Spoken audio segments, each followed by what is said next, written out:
ജന്മദിനത്തിൽ സ്വാമി പാദങ്ങളിൽ അർപ്പിക്കാൻ സ്വാമി തിരുനാൾ വഞ്ചിപ്പാട്ട് കുമാരനാശാൻ എഴുതിയിട്ടുണ്ട്.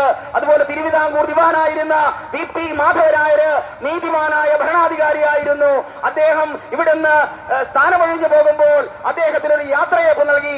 SNDP യോഗത്തിന് നേതൃത്വം നൽകിയ യാത്രയയപ്പിൽ പങ്കെടുത്ത ജലഘോഷയാത്രയിൽ പങ്കെടുത്ത സന്നദ്ധ ഭടന്മാർക്ക് ആലപിക്കാനായിട്ട് കുമാരനാശാൻ എഴുതിയ മറ്റൊരു വഞ്ചിപ്പാട്ടുണ്ട്, യാത്രാമംഗളം വഞ്ചിപ്പാട്ട്. അങ്ങനെ കരുണയും ശക്തിപൂർത്തിമംഗളം വഞ്ചിപ്പാട്ടും സ്വാമി തിരുനാൾ വഞ്ചിപ്പാട്ടും യാത്രാമംഗളം വഞ്ചിപ്പാട്ടും അടക്കമുള്ള വഞ്ചിപ്പാട്ടുകൾ എഴുതി മലയാള സാഹിത്യത്തെ സമ്പന്നമാക്കിയ ശ്രീ മഹാകവി കുമാരനാശാന്റെ നാമധേയത്തിലുള്ള ഈ ജലമേള നടക്കുമ്പോൾ ഈ പല്ലനയാറിന്റെ ഓളങ്ങളിലും തീരങ്ങളിലും ഇന്ന് നദോന്നതയുടെ രാഗതാളരയ തരംഗങ്ങൾ അലയടിക്കുകയാണ്. മത്സരം അങ്ങോട്ട് ആരംഭിച്ചു കഴിയുമ്പോൾ ജലോത്സവ പ്രേമികളുടെ നെഞ്ചിടിപ്പിന്റെ താളവും നദോന്നതയുടെ താളവും ഒന്നാവാകാൻ പോവുകയാണ്. കാരിരുമ്പിന്റെ കരുത്തുമായി തുണയെറിയുന്നത് കണ്ണുകൾക്ക് സുഹൃതമാകാൻ പോവുകയാണ്. ഓളം